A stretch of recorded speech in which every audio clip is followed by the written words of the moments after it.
Então veja, é a presença do Espírito Santo em nós que gera as boas obras. As nossas obras não valem nada diante de Deus. E Deus nem as considera. Irmãos, esse é um dos piores absurdos que eu já vi em toda a minha vida. Alguém abrir a boca para falar uma tamanha tolice dessa. É muito triste a gente ver um homem, mais ou menos 80 anos, que leu a Bíblia várias vezes, ter uma interpretação dessa acerca do que realmente é a prática da justiça. Então, a paz de Deus, meus queridos irmãos, sempre no precioso nome de nosso Senhor Jesus Cristo, e a paz do Senhor a todos, né, que vão ver este vídeo.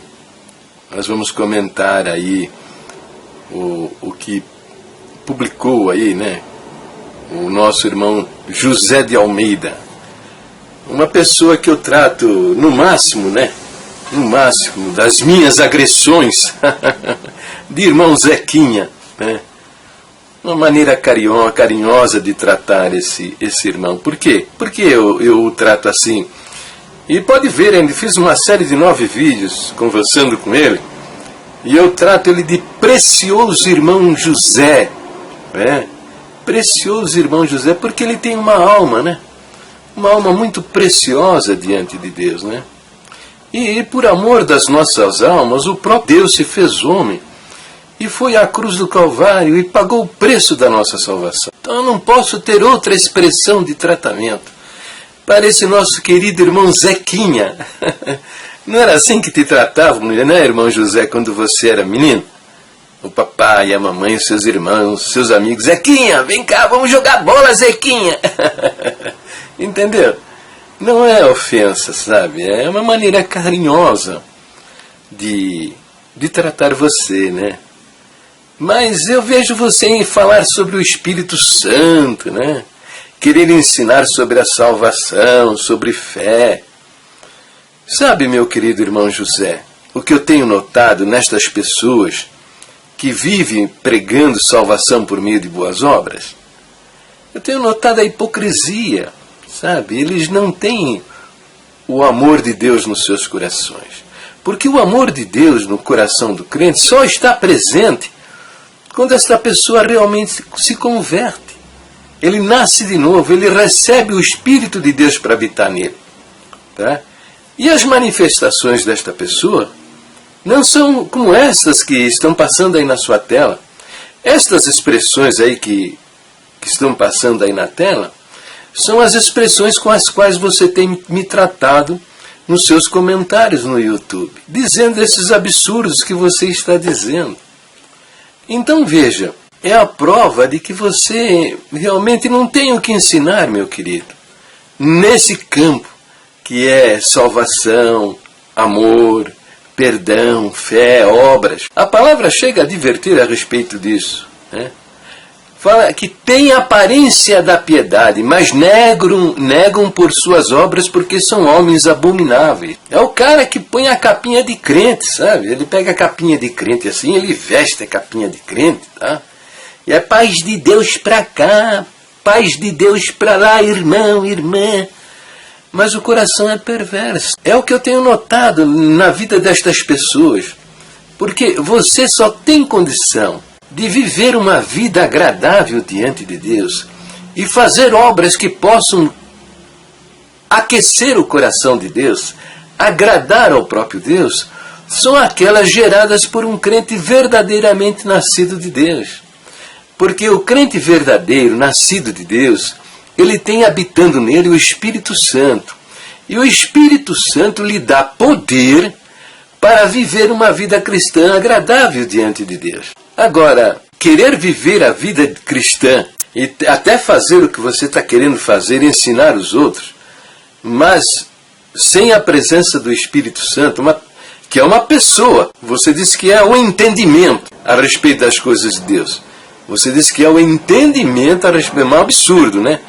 É o que eu tenho notado nestas pessoas que não têm habitando nele o Espírito Santo e quer pregar, quer ensinar e tal, quando na realidade ele não tem um testemunho para fazer uma coisa dessa. Entendeu, meu querido irmão José? Me perdoe, sabe, me perdoe eu estar colocando diante da sua face a realidade da sua vida. Mas eu sou obrigado a fazer, sabe? Porque você está se manifestando, falando para milhares de pessoas, e isso é um engano, é um engodo religioso que você está fazendo, tá? Então me perdoa, se converta, se arrependa da sua incredulidade, tá? E acredite no Senhor Jesus a respeito da nossa salvação, a salvação das nossas almas, tá bom, filho? Mas vamos continuar conversando sobre esse videozinho que você fez, tá bom, querido? Não fica zangado comigo não, tá? Te amo, hein? Eu te amo, não esqueça disso. E que a fé são obras. E que Tiago retrata muito bem no capítulo 2, a partir do verso 14, que a fé... Nosso querido e precioso irmão José de Almeida, ele foi criado nos corredores da congregação, é filho de pais crentes da congregação cristã no Brasil. Então, desde pequenininho, né, ele vem ouvindo o ensino aí dos nossos anciãos a respeito da nossa salvação. O que fez a congregação cristã no Brasil?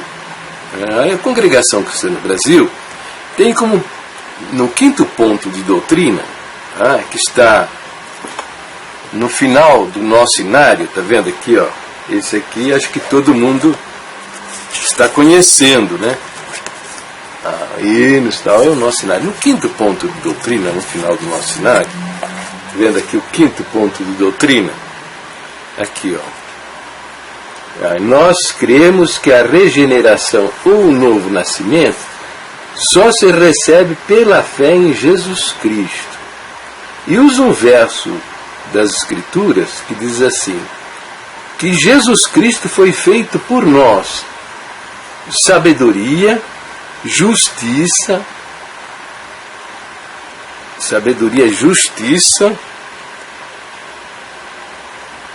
santificação e redenção. Esse verso está dizendo que a justiça que devemos apresentar diante de Deus não é a nossa justiça própria, né? As coisas que nós fazemos, né? Mas é a justiça do Senhor Jesus, porque Ele é o justo. A santificação que devemos apresentar diante de Deus é a santificação dele, Jesus Cristo, porque Ele é santo. Nós não. Somos miseráveis pecadores. Bem, essa é a nossa doutrina, que a salvação só se recebe pela fé em Jesus Cristo. Mas o ministério, né, jogou no lixo, que a Bíblia, né, vendo? Jogou no lixo, né, as Escrituras Sagradas e usam a Bíblia apenas para dar fundamentação aos absurdos, às heresias que eles estão pregando. Então o irmão José, desde criancinha, né, ele vem aprendendo sobre a salvação por meio de boas obras. Né? Por quê? Porque a congregação colocou como fundamento da nossa fé o ensino de Tiago. Usam principalmente aquele verso que diz que fé sem obras é morta. Né? Fé sem obras é morta. Então veja o absurdo que é isso. Né?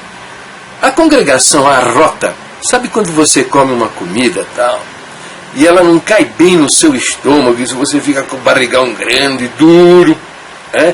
Bate assim, parece um tambor, e de repente sai aquele arroto. Então a congregação arrota que ela resgatou o cristianismo primitivo. Mas veja só, o cristianismo primitivo rejeitava o ensino de Tiago. Né? Eles não acreditavam, não aceitavam o livro de Tiago. O livro de Tiago só foi aceito em 393 depois de Cristo. Né? Assim mesmo, isso foi no concílio de Hipona, em 393 depois de Cristo.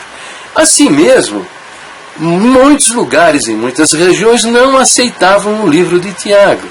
Então precisou fazer um outro concílio no ano de 397, que foi o concílio de Cartago, né? Onde eles leram a súmula do concílio de Hipona. Eles leram e ensinaram que o livro de Tiago deveria ser aceito. Só que isso já era um momento que a igreja, o cristianismo primitivo, estava pervertido, né? Já tinha perdido aquela pureza dos primeiros séculos, né? Já estavam acendendo velas, queimando velas de parafina, venerando, e a palavra venerar aqui é um eufemismo de palavra, de fato adorando os santos mortos do cristianismo primitivo, e os anjos também, e já estavam começando a chamar Maria como mãe de Deus. Então, aceitar um livro como o de Tiago, que tem esses versos contrariando o próprio ensino do Senhor Jesus, porque o Senhor Jesus, para a nossa salvação, não ensinou nada disso.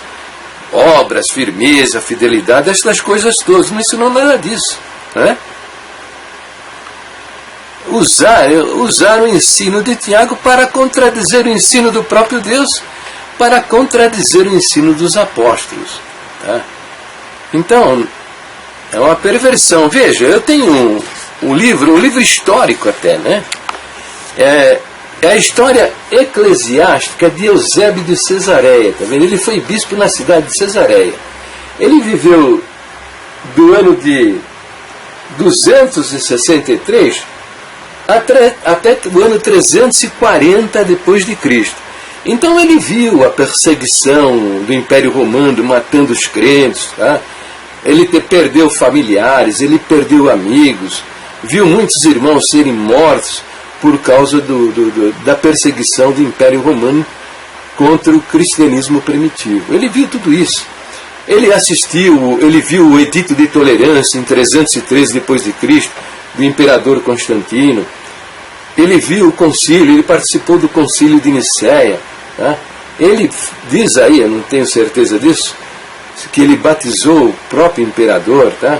E ele diz aqui no seu livro, na página 75, veja, na página 75, no capítulo 23, ele vai relatar sobre Tiago, né?